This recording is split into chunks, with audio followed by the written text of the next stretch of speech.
Talk about cutting it close.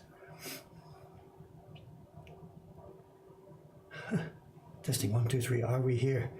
My God, are we cutting it close? Just ran up the stairs.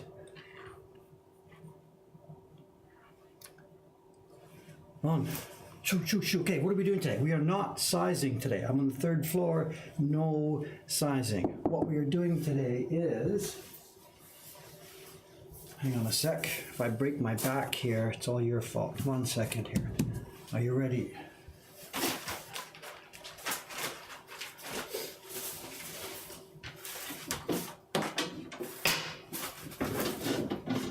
Yoisho.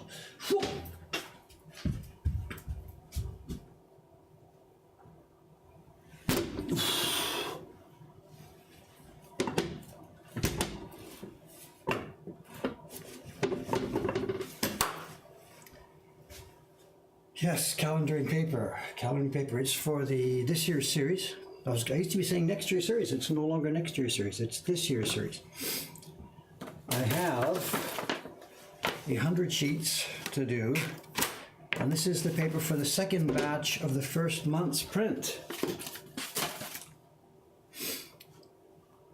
And we are now at, can I find my number? Hang on a second. Office subscriptions, run the software, select Japan Journey, active subscribers. We're at 174, and we're nearly done because we can't go past 200. It'll be a 200. Okay, so what I've got to do, this is, the printers here have done the first 100. They've got more, they got about 120. And we thought that was going to be enough to get us going, and as people dribbled in for this series over the next couple of months, we'd print some more. Didn't happen that way. We're at 174 now. They're climbing. There's probably more in the email box. There's probably more in the box right now. So we're going to close it off. We're going to close it off. And we thought about it. I chatted with Jed about that last night. We're going to close it off, but not permanently. We're going to close it off. That's all we can handle right now. There'll be 3 printers doing it. I know Ishikawa-san and Sugu-san will do the first 120 or so. We'll send the blocks out to Kanai-san. She's waiting at home in Nagano, and she'll do 80 more. That's 200, and then they will move on to the next month and the next month. What are we going to do for orders that are more than 200? We don't have any extra printers, and we can't ask Kanai-san to do another batch because she's working on Heroes as well at the same time. So we'll just put it to sleep for a while. We'll run a waiting list, people who would like to have these prints, and when we can organize another printer or have these printers cycle back and start again, we'll run another group. But we chatted with Jed about this. If I post this now, then that's it. It'll be sold out in a few minutes, and then there'll be a bunch of disappointed people. So I'm going to let it run naturally, I think. This is the current thought. I'm going to let it run naturally, and at the point where it hits 200, I will then change the website to say we are now in waiting list mode. Thank you very much, and I'll call you when I can call you. But I don't want to panic everybody. I don't want to send out an email saying that's it. Do it now or you're stuck. You know, I hate that idea of limited editions and limiting things. We have to limit this naturally, but I'm not going to limit it myself. Anyway. Okay, a couple of things. We're going to be calendaring some paper here this morning. It's not going to take the full time. I've got 2 things to do a show and tell on. One is some blocks and a print, which we looked at a little bit yesterday, but now we're going to look in more depth. And I took a visit to the temple the other day, and I've got a couple of photographs to show you. Some of you might know what that's already all about.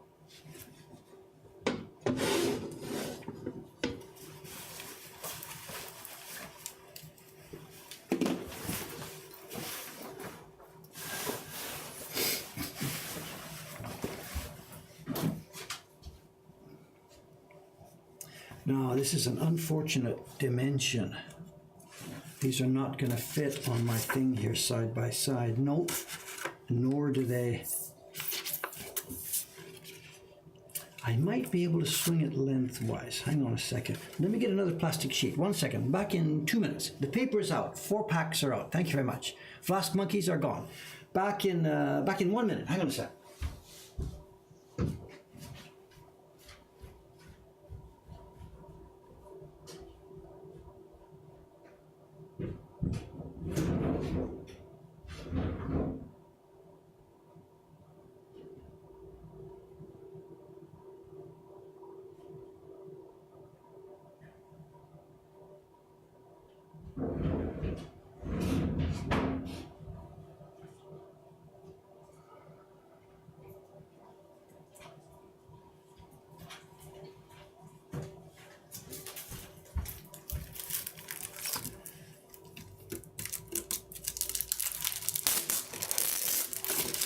That wasn't the phone, that's the camera. I just got back from the temple with the camera. My phone is worse.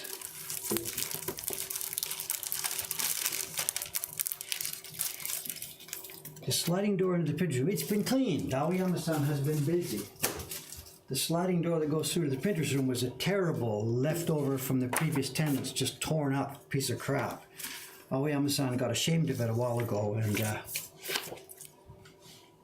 put some new paper on it. Okay, let's see this. Now in here, we're not going to be able to go.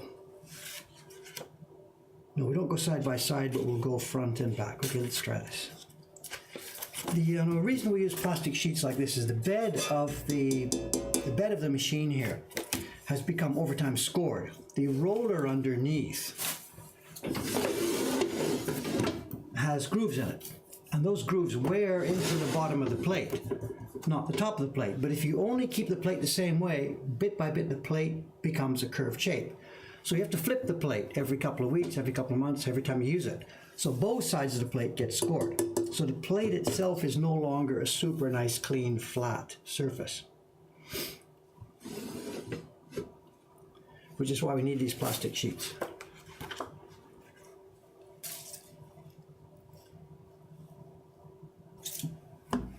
I think I'm going to cut the end off that.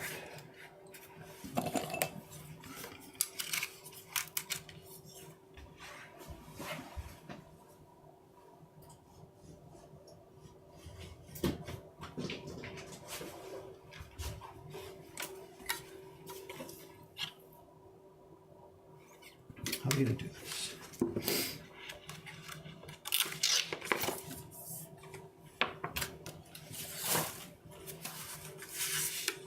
We're side by side. I think I'm going to cut both ends off it.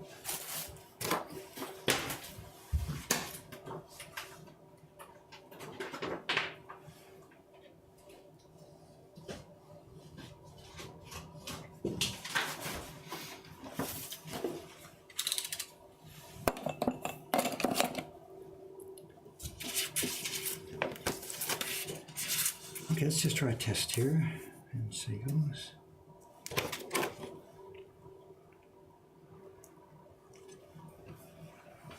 How much pressure to use?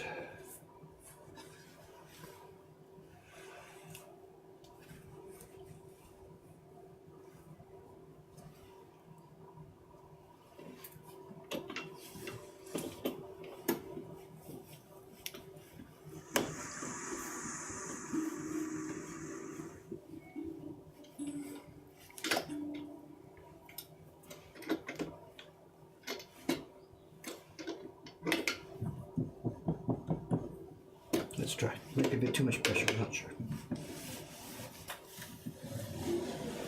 Yeah, I think it's too much pressure. Yep.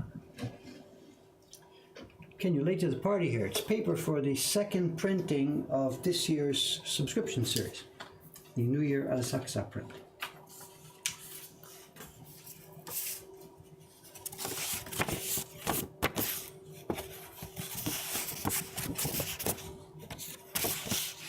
Looks okay, it's a bit different one side than the other, so I think what I've got to do is, where can I keep these?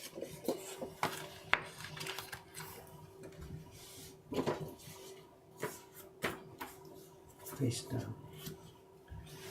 Everything face down, face down.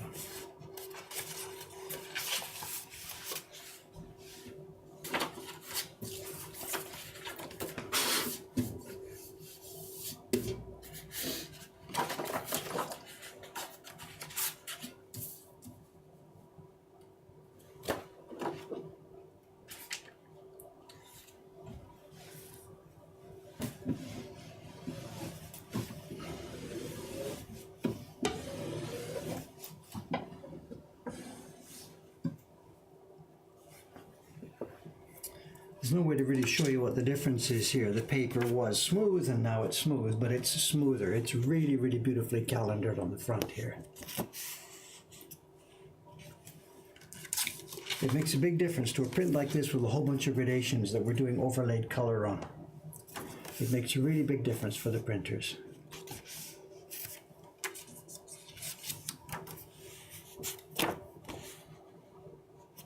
If we didn't use the press, we would have to calendar it by hand. The printers would get a blank wood block, moisten the paper slightly, put it down, and rub it on the back. That's a whole lot of work. This saves them that time. The printers here, Sugasan, Nishikawa-san, they do this part of it themselves now. Up till last year, I did it for them, but time pressure now is just impossible. So now they're having to do it themselves. They're not really happy about that, but hey, whatever. That's the printer's job, you know. I give them good, nice sized paper, and they can now take care of this part of it themselves. But Kanai-san, she works outside in Nagano. She doesn't have a press, so I'll do this for her. And this is the paper. It's not the paper I sized yesterday. I would have sized this, when was it? 3 or 4 days ago? I don't remember. No, what day was it? Was it yesterday? No, because I cut this paper yesterday. I don't know, a couple of days ago.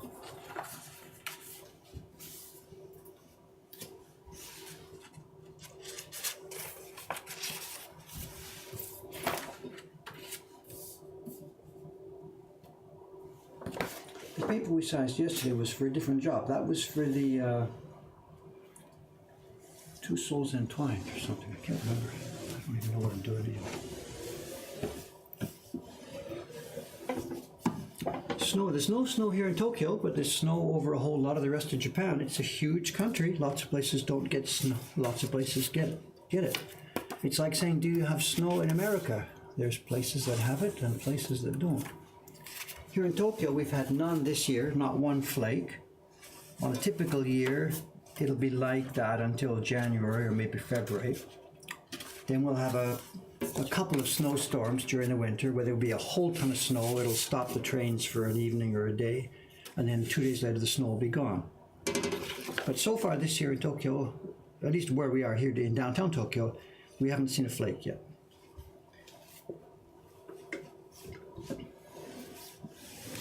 It's smaller than the US, but it's a whole long thing, you know.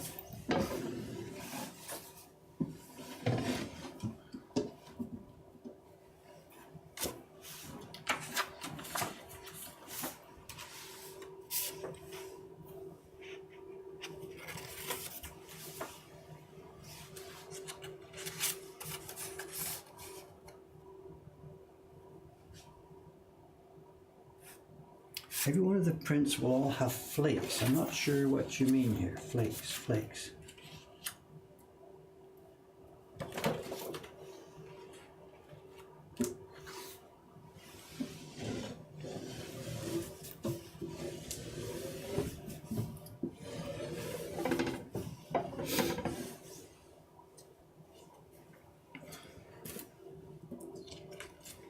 Ah, the snowflakes. You mean you're worried that because the paper's too flat, the snow won't show. It's not a concern. Even though I'm calendaring this paper, if we were doing one of our beautifully highly embossed prints, the embossing will still show. And in fact, in these prints, once the prints are finished, we are going to emboss on one side the carver's name, me, and the printer's names. And you'll see, it's nice, good, deep, rich embossing. This paper, I'm not destroying it so flat that it can't be embossed. What we're doing here is I'm pressing it enough that it takes the rough surface off and leaves a smooth surface.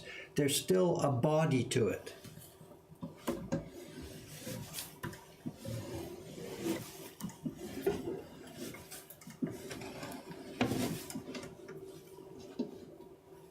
Hey, here's Jed for a while. Take it over for a while. Jed-san, is this the design you're talking about, the carp pond? I don't know. You were talking about a design.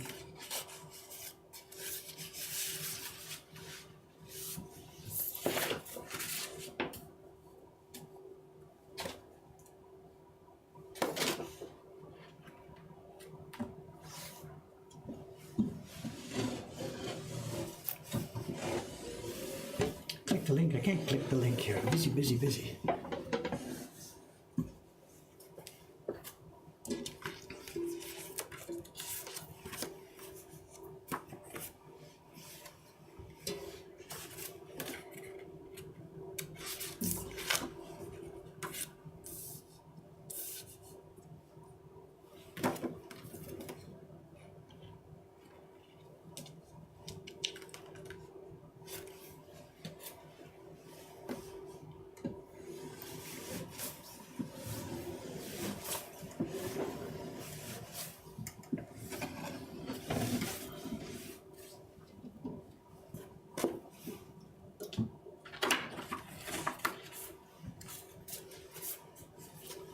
Can I see? Can I see? Can I take a check and have a look at this? Oh, it's Dropbox link. So okay, I can't run that from here.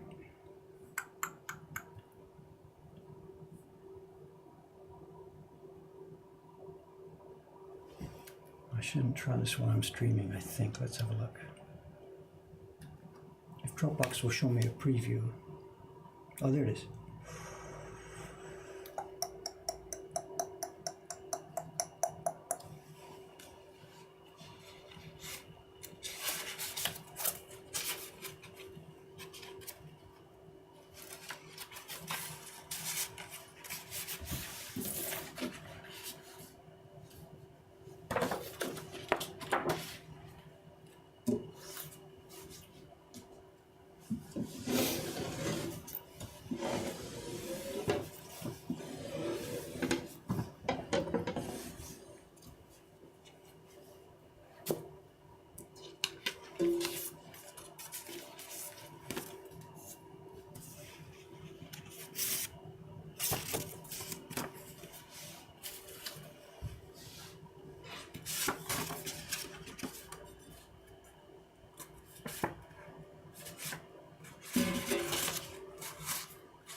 What am I supposed to do here? Come on. What am I supposed to do here? Jen and I do talk about the images, of course. I don't really think it's something I want to do in public. It's okay. No, nothing bad about that.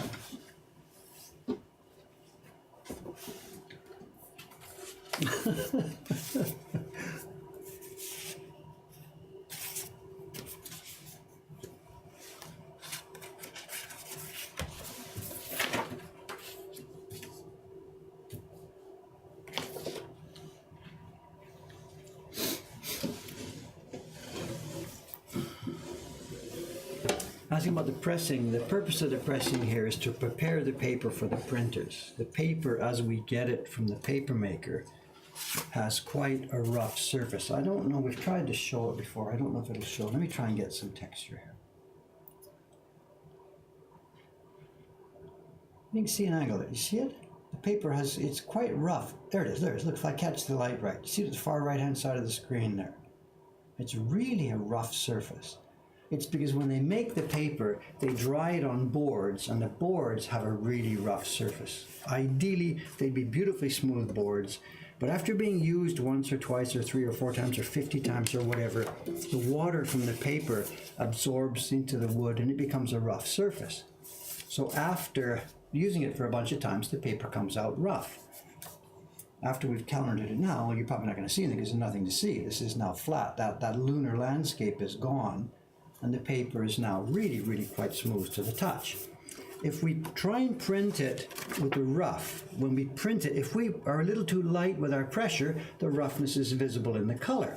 We have to jam it down to get the color smooth. It's crazy, and it also destroys the way we're printing. So by calendaring it first, now the printers can work with a lighter pressure when they're printing, and the color is deeper and smoother and richer. We shouldn't have to do this. And in the old days, it wasn't how it was done. But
invisible woodblock print, a number of people have actually done that already. When I visited Saito Kiyoshi up in his workshop in Aizu Wakamatsu. This would be about 1990 or somewhere around there.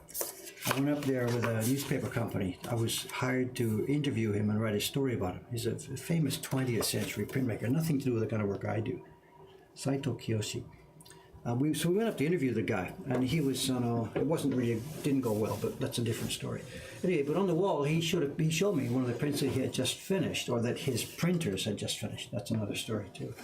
And it was white, just a piece of white paper. And he didn't know that I knew anything about printmaking, so he was trying to show off what's happened. And he had a frame on the wall, and there was just a piece of white paper in it. Nothing. You couldn't see anything.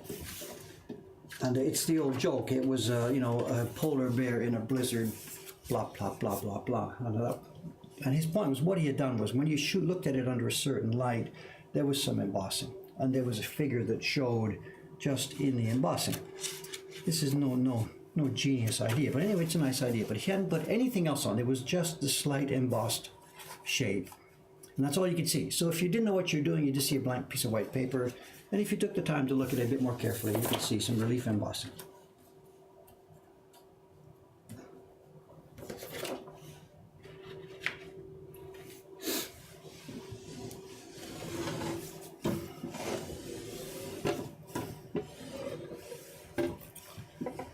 You don't want no board makers. Up in the paper makers people, the boards, of course, they can order as many boards as they want, but they are hugely expensive. A big wide board that's like 4 meters long and perfectly flat is a very expensive piece of lumber.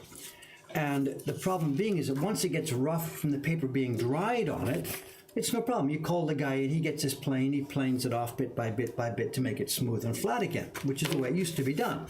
The problem is, of course, the board gets whatever, 0.5 millimeter thinner. You do this again 5 months later, thinner, you do it again later, thinner, thinner, thinner. So the board has a lifespan.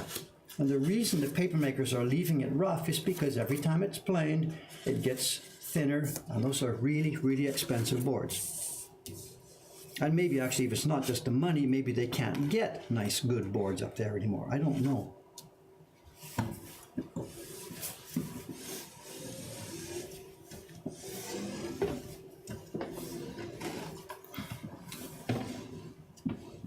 Too many questions, so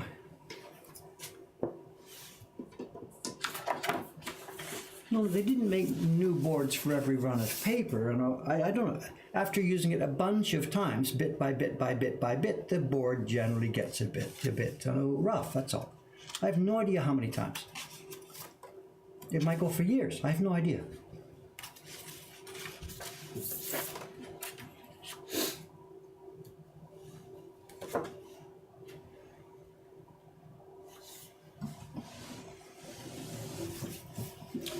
This paper is already sized. This is the paper that I sized a few days ago. Now I forgot. Which way am I going?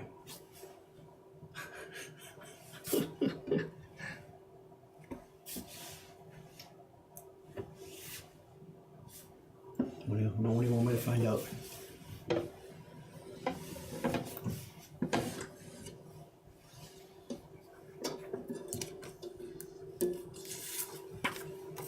Yeah.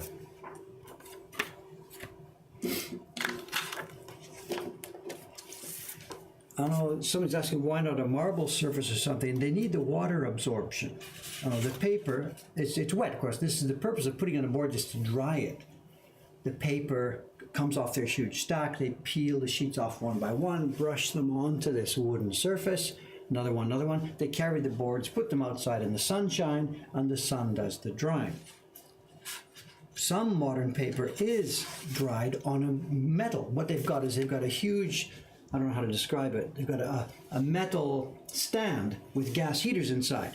And they pick the paper up and they put it on the metal, the tin surface like this, and it dries in a couple of minutes from the heat inside. Steam pours off and whatever. And that's okay. A lot of paper is done that way. And if you buy paper that's been dried that way, it does have a very smooth calendared surface. So there are other options. Iwano-san doesn't do it that way, and I don't like it done that way, because I think what's happened to the paper as it's being dried on that hot metal surface, I think it's partly cooked.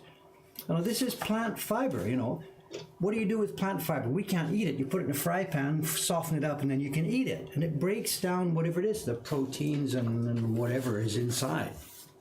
And I don't want our paper to be half broken down like that. So I think drying it on a hot plate actually cooks it. I don't know the chemistry of it, but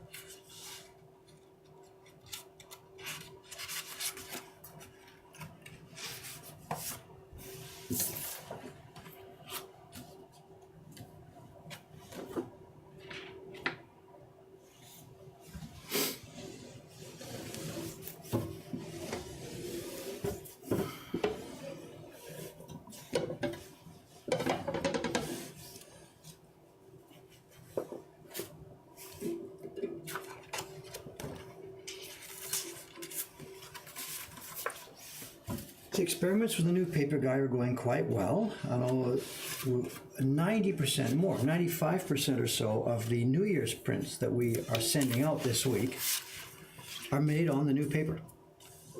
So those of you who are in line for a New Year's print, either from the Patreon system or if you're a subscriber or whatever,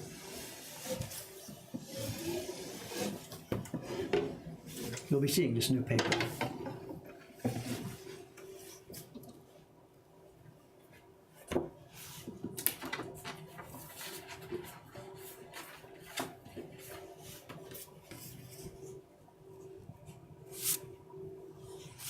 Looking good, looking good. Kanai Sounds be happy to get this, you know. If it's not flattened, it's so much harder work for us. So, for the printer, so much harder work.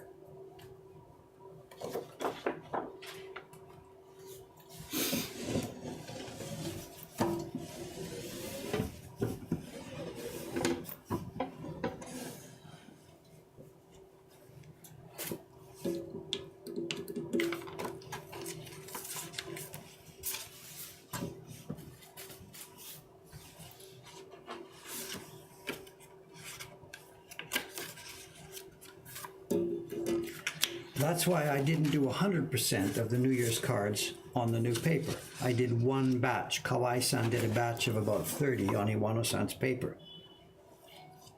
Because there are some people who shouldn't get the new paper. It's not hopefully, Ken, it's guaranteed.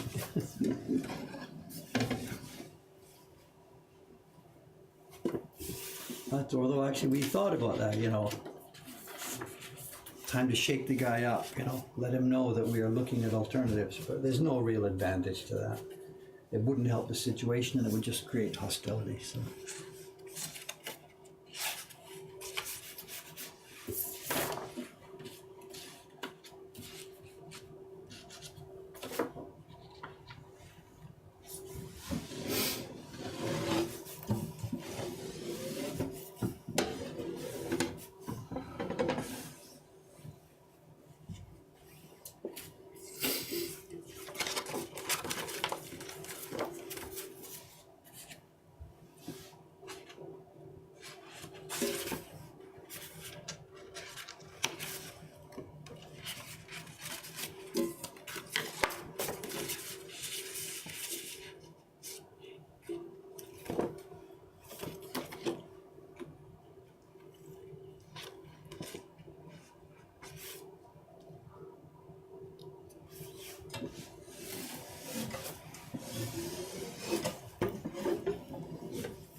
New Year in Japan is January 1st. It's the Western calendar. In the old days, it was the Oriental calendar. They did it in February, the lunar calendar, like the Chinese do. But these days, it's completely in the Western calendar, the calendar year.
glass won't help you. The prints we make, oops, I got two sheets here. The prints we make are not all that fragile. They're not going to disappear and decay and fade into nothing in most normal environments. The pigments we use these days are really quite strong. They're ground mineral pigments, and they're as strong as anything you can be able to use anywhere for making works of art. The only real thing you have to avoid with our prints is direct sunlight. If you put them on a wall or near a window or somewhere where real sunshine is going to fall on the print day after day after day, it is going to fade heavily. Normal room light is okay. Normal daylight is okay. With it, in a house, in a living environment, but no direct sunshine. That's the only real thing to worry about as far as the fading goes. The only other rule is common sense. Not a damp environment where things are going to get moldy. A normal, open, airy situation in a normal house is completely okay. There's a problem in Japan sometimes because they keep the houses really too closed up, and things do get damp inside Japanese houses sometimes. But a normal environment is totally all right for our prints. They're not so fragile.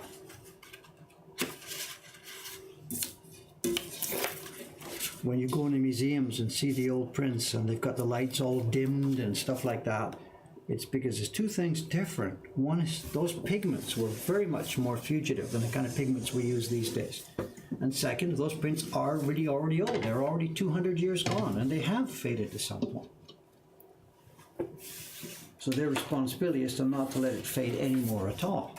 With a new print made with modern pigments, don't sweat it.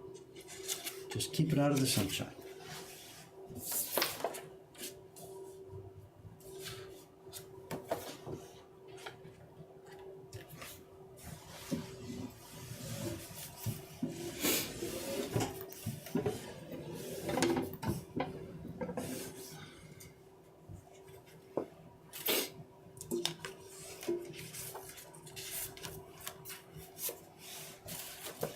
What should we do about the timing on the show and tell here? I'm about halfway through this stack.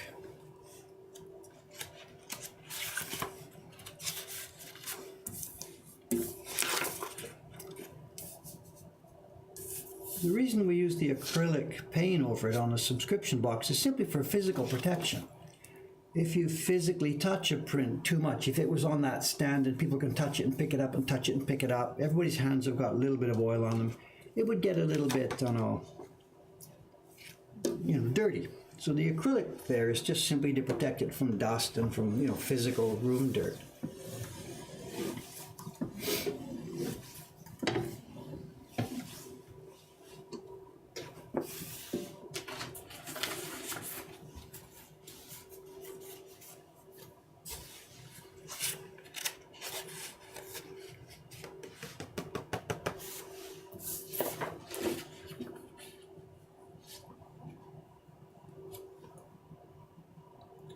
The thing about the show and tell is I might have to move the camera around here, so I'm not quite sure what to do.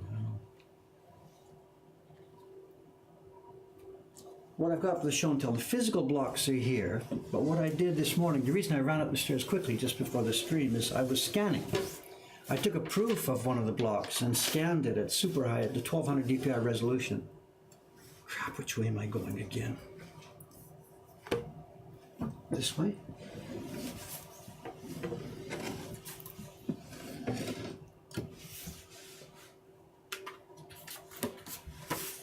Oops, no.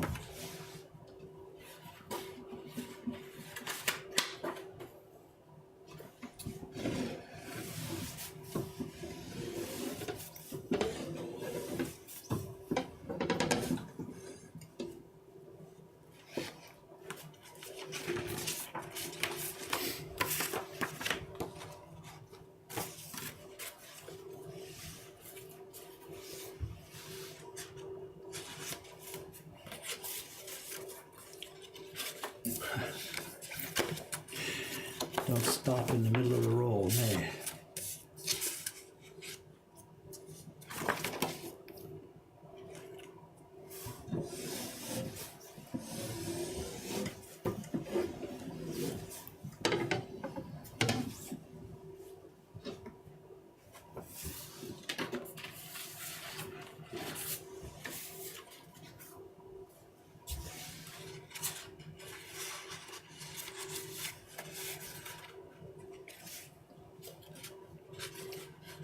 If you want to party in April, you got to book it now, period.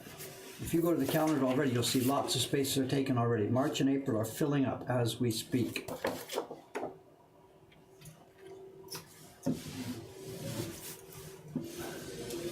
It's not full yet by any means. There's lots of empty spaces, but they are going to. So got timetables March. Yes. And that's it's due by email. Just write to Cameron. Tell him the time and date you want, and we'll tell you if it's available. Yeah, March is available. March is online. April is not. So just write to Cameron.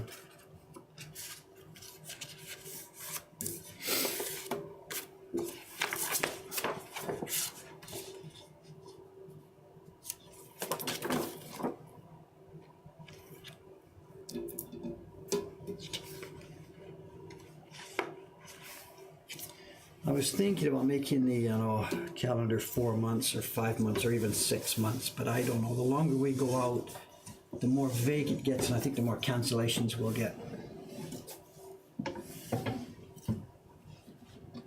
We had a cancellation last night. They're really a drag, people book out at the last minute.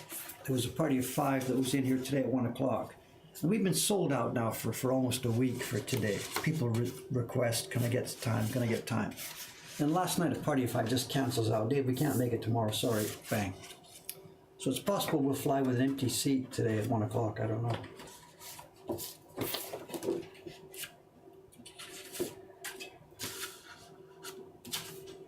It's getting to be a problem, and Cameron and I are really thinking that we should start an advance payment system for the print parties. At the moment, we don't ask advance payment, but I think we're going to switch to that system. There's been too many cancellations in the busy seasons.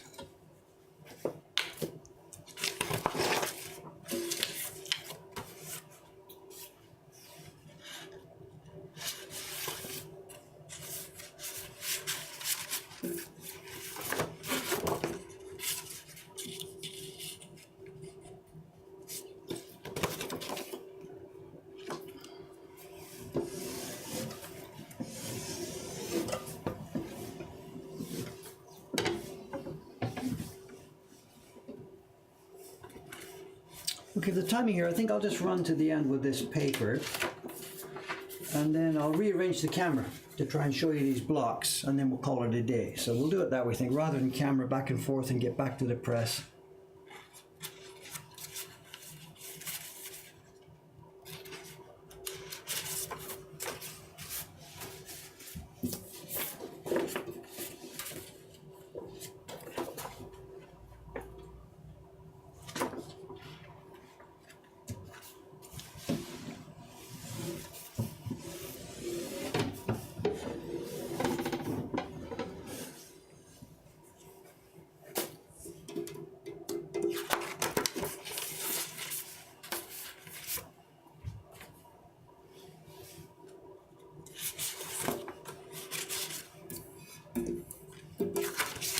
Yeah, $20 for one person, that's okay, but remember, most of the bookings are not for a single person.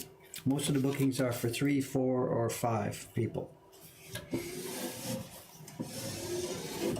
And if they're not sure about the date, and especially groups of young people, it's really common for a group of young people to be traveling in Tokyo. Maybe 2 couples, 4 people, 2 couples, or just, for example, 4 people who knew each other in college, they've met in Japan for a vacation, stuff like that. Groups of young people are very common, and getting their schedule all combined is not easy. Especially when maybe one of the people in the group, he knows about us, he wants to come here. The other people don't even know who I am. What? Do what? Make a woodblock print? You gotta be kidding, no way.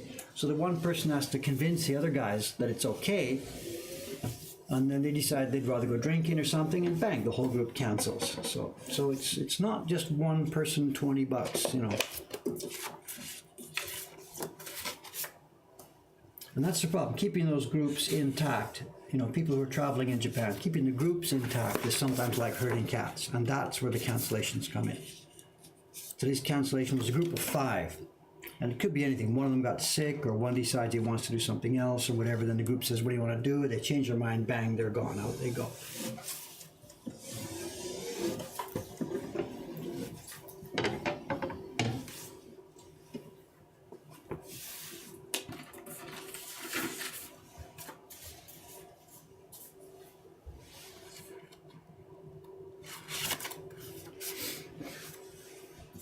we get requests for that. You know, we've talked about it. Me and the boys, Koizumi-san, Kawai-san.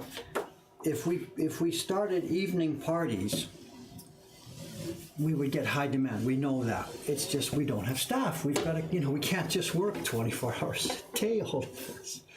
As it is now, running 5 parties a day. The kids go home at 5:30. I keep the shop open until 7 usually, sometimes later when it's busy season. Evening parties, we just don't have the staff. And it would be a great idea. You could come for a party at, say, 6 o'clock. Takes an hour, so we book a table at one of the local bars at 7:30 or one of the local izakaya outside or something, you know. And it could be a deal. We'd book for the print party plus drinking, you know. And we'd take you over there, hand you off, table would be waiting, you know. There's a real possibility of doing something like that. And the other little cooker on top of that, if it's an evening party for adults, there's going to be drinking involved, then we could carve a special block that was perhaps an interesting design.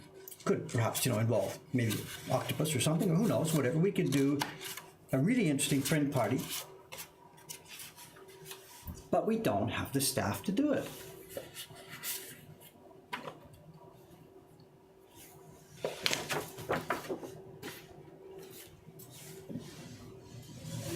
The little theater 2 doors down. For the last 10 days of every month, in the evening they run strip shows. What they think of as being quite high-class strip shows. So there's another option. They start at 7:30.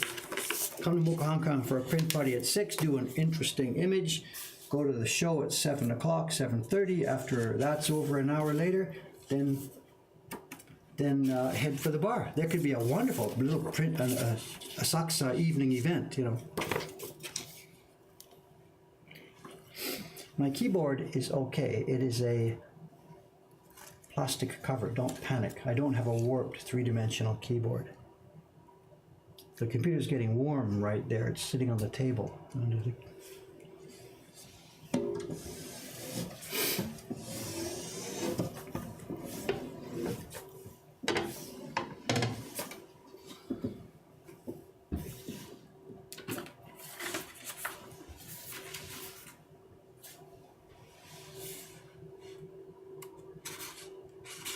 Local bathhouse. When you say bathhouse, we're talking about Sento, right? Just a place to get clean, not a bathhouse in the sense of anything erotic or whatever.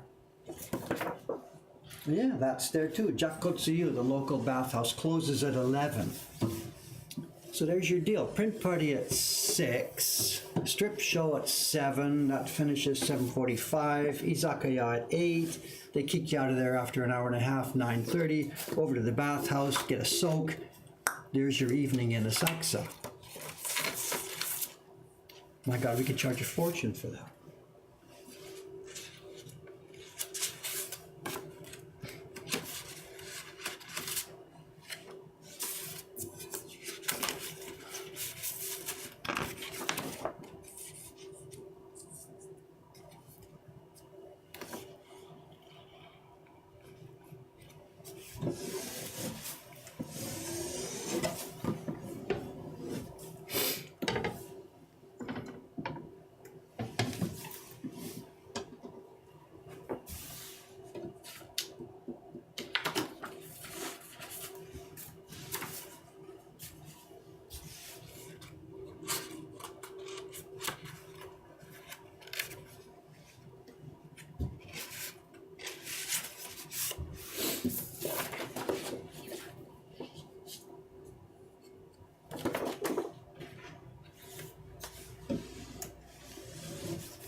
Get up the nerve to go to a bathhouse. A Sento, there's no nerve involved. Who cares? No one's going to look at you.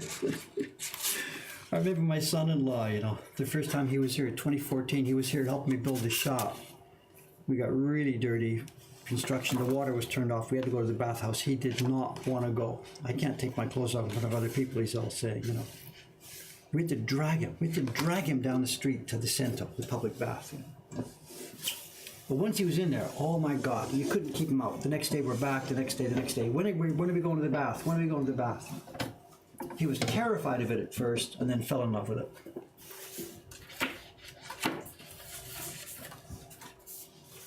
The best part of that story is we finally got him into the change room. He's finally getting his pants down after being all this. He just starts to pull his pants down. The lady comes through with a brush sweeping the floor, you know, and he couldn't handle that.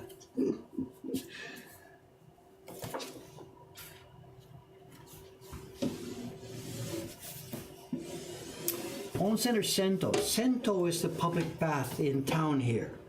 Onsen is a place usually out in the country where the water is coming up from the ground in a natural way. Sento is just public bath, and the water is usually just normal city water heated by gas heating or something. The two words, Sento and Onsen, and they sometimes combine a little bit. The local Sento public bath near here is actually onsen water, not 100%, but X% of it is water from the bottom. It's not quite hot enough, so they heat it up a little bit with gas. But the two words mean different things. Sento is just a normal public bath. Onsen is more of a enjoy yourself, relax, I don't know, holiday vacation type place. Okay, let's do the show and tell.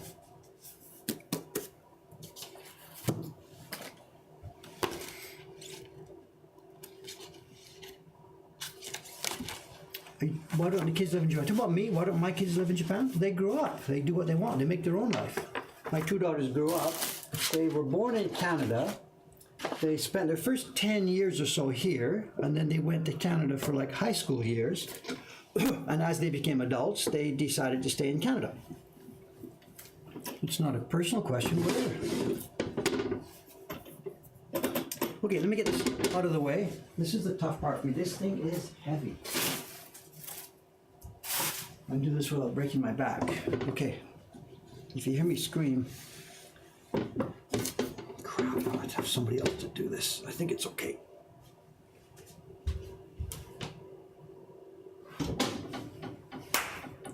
Made it. Okay, now what are we going to do with this?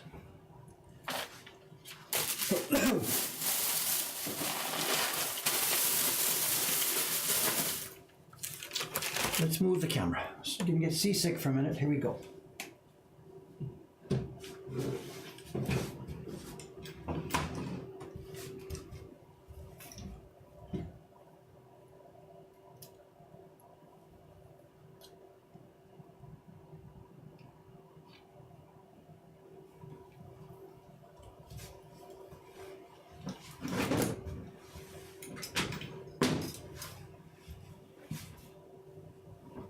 Are we okay?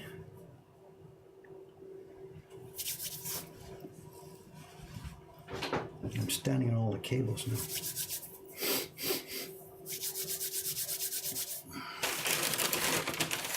Okay, these came up on an auction a few weeks ago. There are 4 sets. This is just one of them. Let me get it unpacked first.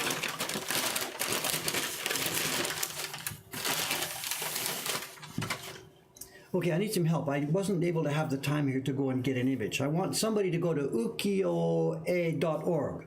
Ukiyo-e.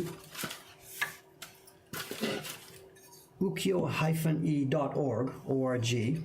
And I want you to type in the words, Giles, I'll type it here. Please go here. Go to ukiyo-e.org is the place to go, and the search terms are going to be Hiroshige Masaki. And find the image there. This is a woodblock print.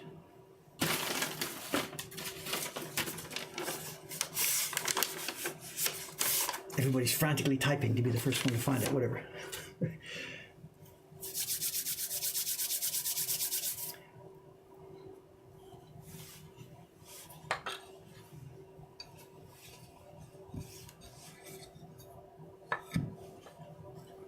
Okay, we have a set of wood blocks here. They came up on auction a few days ago, 4 or 5 sets of these. Tattoos are okay in some Sento. The Sento in the public bath right near here, Jakotsuyu, the one around the corner here, tattoos are totally okay. And if you go late at night, 9 o'clock, 10 o'clock, 10:30, you're going to see some interesting stuff, some interesting sights. So our public bath is okay. Anyway, forget the bath stories. You guys can take care of that. If somebody's found that image, Copy link address. Oh, there's Jed's picture again. Talk about that later, I think. Yes, this is, that's what you, okay, that's close. What this is you're seeing on that picture, the link you just sent me, that's the real print, the large version, which is about a normal Nishikiban size. What we're looking at here, there are 53 of them. What do you mean 53 of them? Whatever. What we're looking at here is a small scale, basically a Hagaki size, postcard size reproduction of this. The set of blocks here were carved, I think, by the Takamizawa Company. This would have been published in, all I can say at the moment is pre-war. This is not Edo, this might be late Meiji, I don't think so. I think it's perhaps Taisho or early Showa. Takamizawa published lots and lots and lots of versions of prints, smaller scale reproductions of woodblock prints. And this is we showed a bunch of a couple weeks. Remember I had that book and the prints I was soaking in the water? They were Takamizawa. This particular image isn't in that book, but it's the same kind of idea. Anyway, long story short. Before we talk about these, let me go back in time. When I was doing I've talked about this in one of the videos. When I was doing the Mystique of the Japanese Print series, I got to stage 15 and I really wanted to try and experiment. I talked about this in one of the videos. I wanted to try and sharpen my knife the same way that Ito-san had sharpened his knife, really delicately and fine to be able to carve tiny, tiny, beautiful hairlines. I did that. I prepared the knife in that way, but it wasn't just a question of sharpening the knife. To be able to carve a really super, super, super fine detailed work, I needed hard wood. The cherry blocks we're using are hard, but they're not really hard enough for super fine detailed work. So I thought I would try something interesting. I remembered that I had seen a block one day in a museum. It was a Harunobu print from back in the old days, and it was carved on cherry with one exception. One part of the middle of the block, before they started carving, they had inserted a bit of the wood called boxwood. So that the face area of the print only was carved on boxwood. Really hard, dense wood, allowing delicate lines to be carved. I myself had tried this a couple of times during my Surimono albums. I had inserted a piece of boxwood for the areas that needed to be really delicate. So I knew how to do that. I knew that it had been done back in the old Edo times. When I was carving my Surimono albums, I went to my block maker, the guy who planes the blocks, and I said, "Can I arrange for you? Here's my next month's print. I need a piece of boxwood put into this place." He just laughed. "We don't do that anymore. It's not done anymore. I can't help it. Nothing I can do. Forget it. They used to do it in the old days. Just get serious." So he wouldn't do it.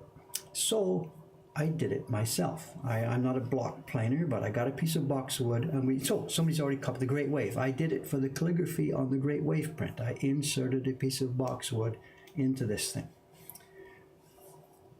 When I did, okay, too many stories. When I carved that print in the Mystique series, the one where I sharpened my knife just like Ito-san, it wasn't a question of the face being inserted. The whole print, it was about this big. The whole thing was all delicate lines. What to do? I scared up some boxwood and I laminated it myself onto a piece of wood, and I carved a print where the whole surface was done in boxwood. Never been done before. I'm an original guy trying to do this. I've never ever heard of that being done anywhere else. Asuka Sensei, the guy I talked to, my carver friend, says, "You can't do that." We did it and it was okay and it was done. Anyway, you can see where this is going. These Takamizawa prints that I've got, the ones I put in the bath the other day, are really, really delicately carved.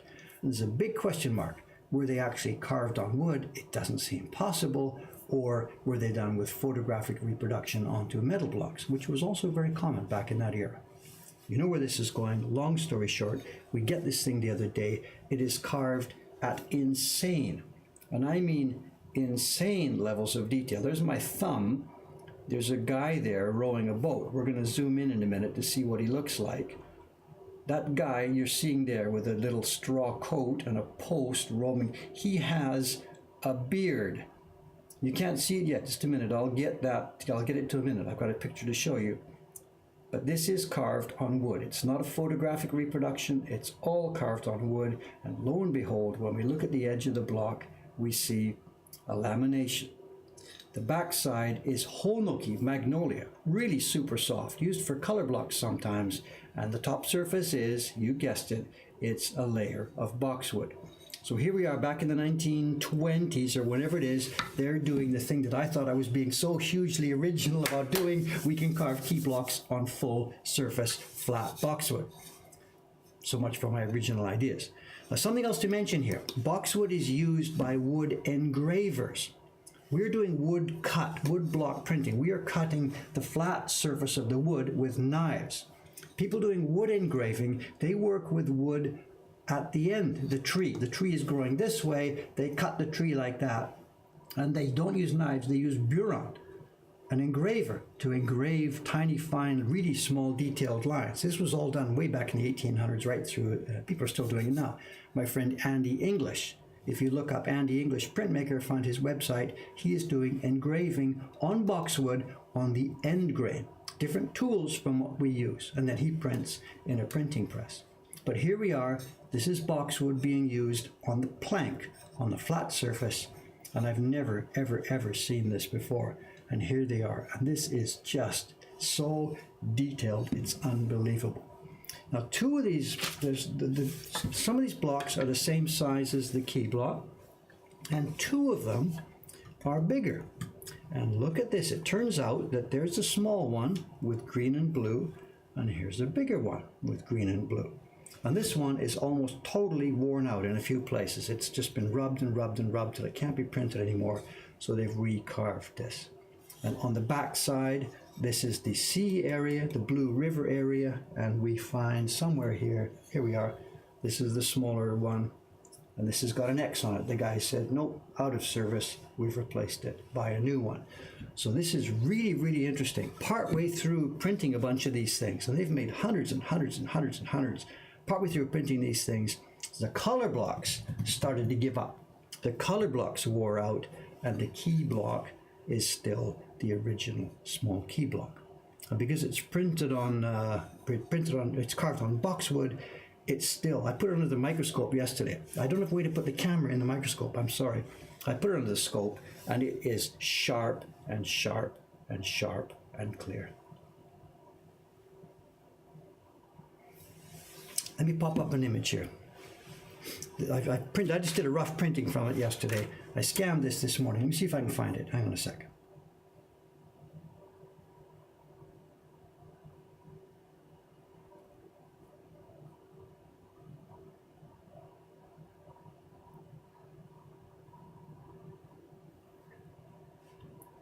Oops, wrong picture.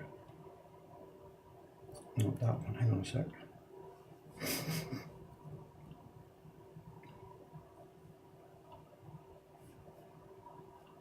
Here we are.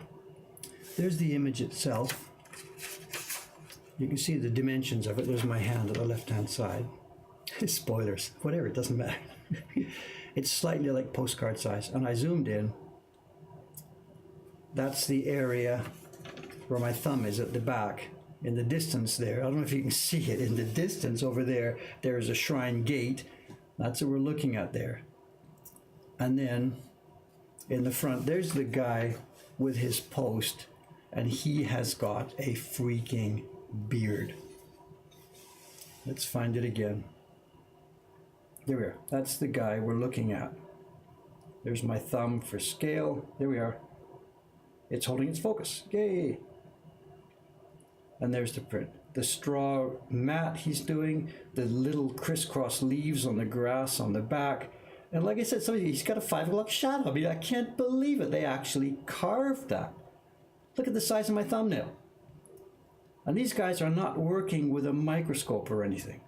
They're just sitting there and carving. I have never, ever seen this before.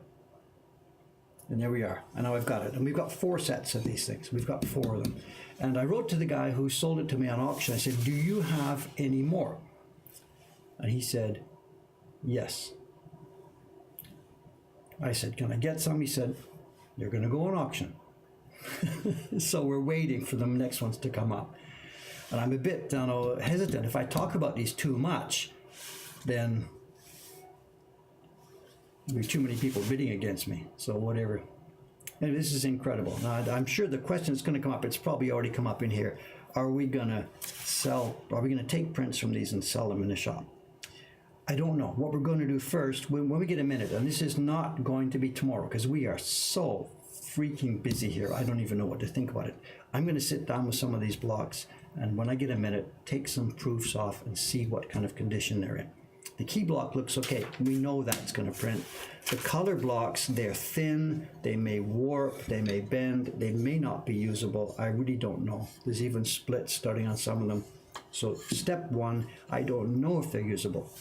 And step two, should we start using this for production? Because this to me, this is a museum piece. This can't be made by human hands anymore. And if we start printing it, it's going to wear down and wear down and wear down and wear down. So I'm of two minds about this.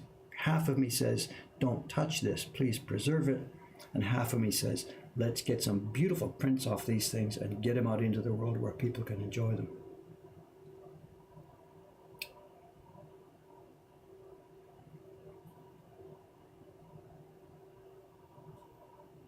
Or we could do some kind of limited thing, just say we're just going to take 100 sheets and that's it, in order not to damage the blocks. I really don't know. I'm really not sure. Okay, there we are. There we are. We'll talk about them later at some future time when I get some test prints done on them. But please don't hold your breath, because that is not going to be tomorrow. We are full up, full up, full up.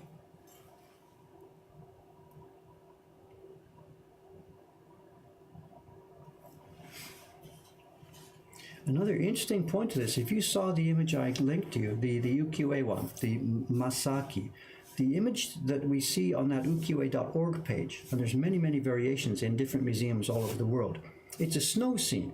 There is snow on the ground. This one is a little different. What they have done here, see the sky block? Snow. See the river block? Snow. They've turned it into an active snow scene with snow falling all over the place. And I couldn't find, I hunted and hunted yesterday trying to find a version of this, an older version, that was an active snow scene. And I can't find one. I don't know that it was never done, but most of the original versions of this design seem to be a passive snow scene. Snow fell during the night, and we are now seeing a river scene after the snow is finished falling. Yeah, use them or not, I don't know, we'll see. I'm certainly going to make some prints from them if we can, but whether we should put it into production and wear them out and use them up, I don't know. I really don't know. I have mixed feelings about this. Anyway, okay, that's it for the paper pressing, and that's it for this little show and tell. Before I head off downstairs for a full day of print parties, cup of coffee first, something else to show you, and you know what it is because it popped up by mistake a moment ago. Here we go, the next picture we show you. I went over this morning to Sensoji Temple. I should have done this a few days ago, but things have been what they are. And here we are. The New Year's decorations are still up on the temple over there. It's such an attractive temple, you know. That roof is just so cool. They've got the pine tree decorations and stuff still up there. And this, the thing you see at the left of this next picture, this is an incense burner, and it is normally placed to the left of where you see. If I go back one picture, the incense burner is usually right in the middle of this picture. Where those three people are standing is just about where the incense burner normally sits. But because of the huge numbers of people coming to this temple in the past few days, the incense burner has been slid out of the way. Behind the burner to the right, you see a concrete sort of thing there. It's a bit wet. There's a statue in the middle of it. It is the place where you get water before you go in the temple. And I tried to take a picture of it first, and it got all blurry. And I took a second picture. There's the statue. It's a dragon statue. We're looking up the statue onto the ceiling, and there's a dragon picture painted on the ceiling. I don't think it's anything famous. This is not a Hokusai original or something like that. It's just a generic dragon painted on the ceiling. I then took my flask. I didn't have anybody, no staff members to take pictures with me, but I took my flask over there then, dumped out the water, swirled it around, tried to clean it, and then I used the dipper there to use the shrine water to fill my flask for the year. So our little joke about sea monkeys, they're gone for the year. I'm sorry, the sea monkeys are gone, and we now have a flask of clear, clean, cold water, which I brought home and hung up on my carving bench. So I don't know when the first carving session of the year will be. It might be, I don't know when the first carving session will be. It'll be sometime. But there we have it. We have now nice, new, fresh, clean water. And in the old days, the Japanese guys here who were really religious, who felt these things deeply personally, they would get this water, they would deeply pray to the gods and, you know, whatever, to protect their work and their workshop for the year. I'm not religious in any way, so I'm being a little bit tad hypocritical by sort of touching these things, by going to the shrine and temple and getting this water. But whatever, I'm just trying to describe some of the old traditions and keep a little bit of a touch with it. You don't have to be religious to enjoy the church building as a beautiful, beautiful physical object. You know, the St. Paul's Cathedral in London, a fabulous place. Sensoji Temple here in Asakusa, an incredible environment, an incredible place to be in. So if it's being hypocritical of me, I'm sorry. I think I would just like to touch these traditions and keep in touch with them and incorporate them into my work. I don't think you have to be religious to be able to feel that. Anyway, there we are. I am out of the way here. We've had a very nice start to our year. The shop, which was technically closed 1, 2, and 3, did booming business. I don't know if I told you about this yesterday, but on the 1st, there were print parties because a travel company made a mistake and sent some people. And on the 2nd, I was supposed to be doing just my web update, and people banged on the door. Literally, bang, bang, bang, bang, bang. About 10:15, we opened up and we did booming business for the rest of the day. So we've had a really fabulous start to the year. The subscription series is kicked off. 170 whatever people are into it. Our year has rocket boosters on it already. I'm a bit scared of where we're going with this. I don't even know. Okay, away you go, guys. I'm off for the day. I'm not really sure now what tomorrow's stream will be. I do have more sizing to do, but we've had so much sizing recently. I don't know if it's too boring for you. I don't know. I don't have any new carving set up yet. I can't do test printing on something like this because I have no printing bench. I've got no brushes and tools. I can't touch the workers' stuff up here. I've got a carving bench, but no printing bench. Anyway, whatever. I'll try and get something ready for you, and we'll see. I gotta get downstairs. Thank you very much, guys. Off to a good start for the good year. Christmas present for me. Thanks very much. See you next time. Bye-bye.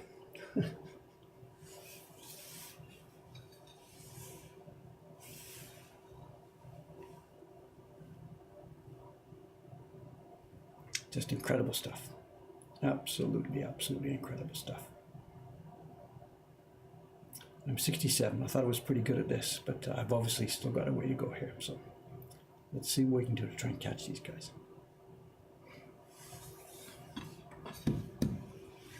See you later.